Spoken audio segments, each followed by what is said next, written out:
Assalamualaikum warahmatullahi wabarakatuh. Apa kabar anak-anak semuanya? Alhamdulillah sehat semuanya ya. Hari ini kita akan lanjutkan pelajaran sejarah Indonesia, materinya tentang sistem dan struktur politik ekonomi masa reformasi. Masa pemerintahan Presiden Abdurrahman Wahid. Silahkan simak baik-baik video pembelajaran berikut ini. Masa pemerintahan Presiden Abdurrahman Wahid.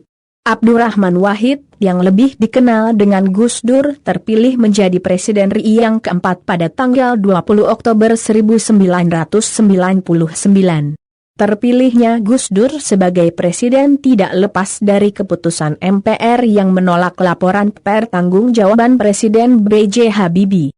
Berkat dukungan partai-partai Islam yang tergabung dengan Poros Tengah, Gus Dur berhasil mengungguli calon presiden lainnya dalam pemilihan presiden yang dilakukan melalui pemungutan suara dalam rapat paripurna ke-13 MPR. Di awal pemerintahannya, Presiden Abdurrahman Wahid membubarkan dua departemen, yaitu Departemen Sosial dan Departemen Penerangan. Dari sudut pandang politik, pembubaran Departemen Penerangan merupakan salah satu upaya untuk melanjutkan reformasi di bidang sosial dan politik, mengingat departemen ini merupakan salah satu alat pemerintahan Orde Baru dalam mengendalikan media massa, terutama media massa yang mengkritisi kebijakan pemerintah.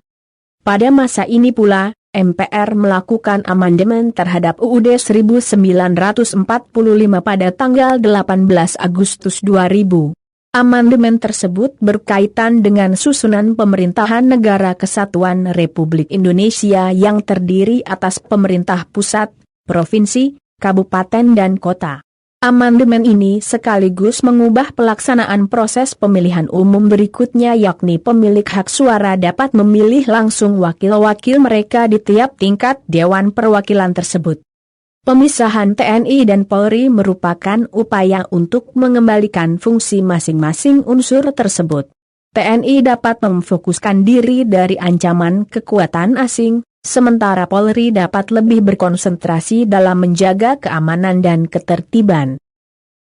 Pencapaian lain Presiden Abdurrahman Wahid adalah pemulihan hak minoritas keturunan Tionghoa untuk menjalankan keyakinan mereka yang beragama Konghucu, melalui keputusan Presiden nomor 6 tahun 2000 mengenai pemulihan hak-hak sipil penganut agama Konghucu.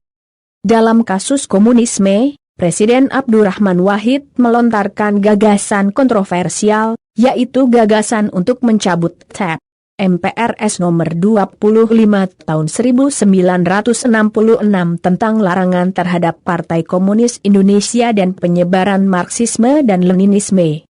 Gagasan tersebut mendapat tantangan dari kalangan Islam, termasuk Majelis Ulama Indonesia dan tokoh-tokoh organisasi massa dan partai politik Islam. Berbagai reaksi tersebut membuat Presiden Abdurrahman Wahid mengurungkan niatnya untuk membawa rencana dan gagasan ke sidang tahunan MPR tahun 2000.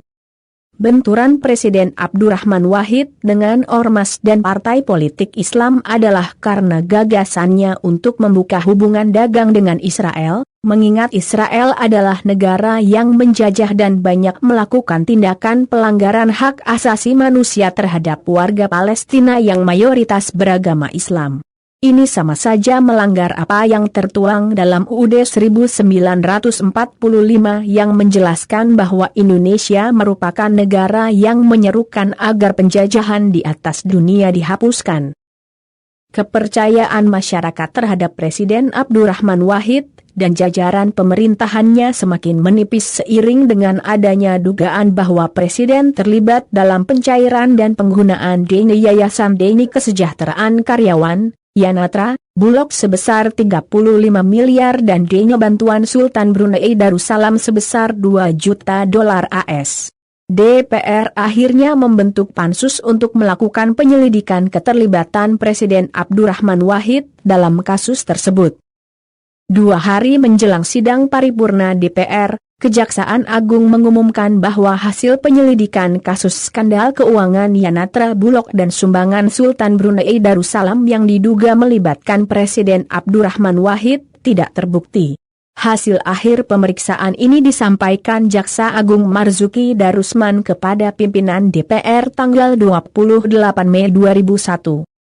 Ketegangan antara pendukung Presiden dan pendukung diselenggarakannya sidang istimewa MPR tidak menyurutkan niat DPR untuk tetap menyelenggarakan sidang istimewa MPR. Presiden sendiri menganggap bahwa landasan hukum memorandum kedua belum jelas.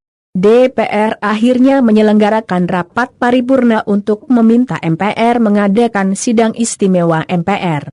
Pada tanggal 21 Juli 2001 MPR dipimpin oleh Ketua MPR Amin Rais menyelenggarakan sidang istimewa. Di sisi lain, Presiden Abdurrahman Wahid menegaskan bahwa ia tidak akan mundur dari jabatannya sebagai Presiden, dan sebaliknya menganggap bahwa sidang istimewa tersebut melanggar tata tertib MPR sehingga tidak sah dan illegal. Menyadari posisinya terancam, Presiden mengeluarkan maklumat Presiden tertanggal 22 Juli 2001. Maklumat tersebut selanjutnya disebut Dekret Presiden. Secara umum dekret berisi tentang pembekuan MPR dan DPR RI, mengembalikan kedaulatan di tangan rakyat dan mempersiapkan pemilu dalam waktu 1 tahun serta menyelamatkan gerakan reformasi dari hambatan unsur-unsur Orde Baru. Isi dekret tersebut tidak dijalankan oleh TNI dan Polri, karena seperti yang telah dijelaskan oleh Panglima TNI Widodo AS sejak 2001, bahwa TNI dan Polri konsisten untuk tidak melibatkan diri dalam politik praktis. Sikap TNI dan Polri tersebut memuluskan jalan bagi MPR untuk menggelar sidang istimewa dengan agenda pemandangan umum fraksi-fraksi atas pertanggungjawaban Presiden Abdurrahman Wahid yang dilanjutkan dengan pemungutan suara untuk menerima atau menolak rancangan ketetapan MPR nomor 2/MPR/2001 tentang pertanggungjawaban Presiden Abdurrahman Wahid. Dan rancangan ketetapan MPR nomor 3/MPR/2001 tentang penetapan Wakil Presiden Megawati Soekarno Putri sebagai Presiden Republik Indonesia. Seluruh anggota MPR yang hadir menerima dua ketetapan tersebut. Presiden dianggap telah melanggar haluan negara karena tidak hadir dan menolak untuk memberikan pertanggungjawaban dalam sidang istimewa MPR termasuk penerbitan maklumat Presiden Republik Indonesia.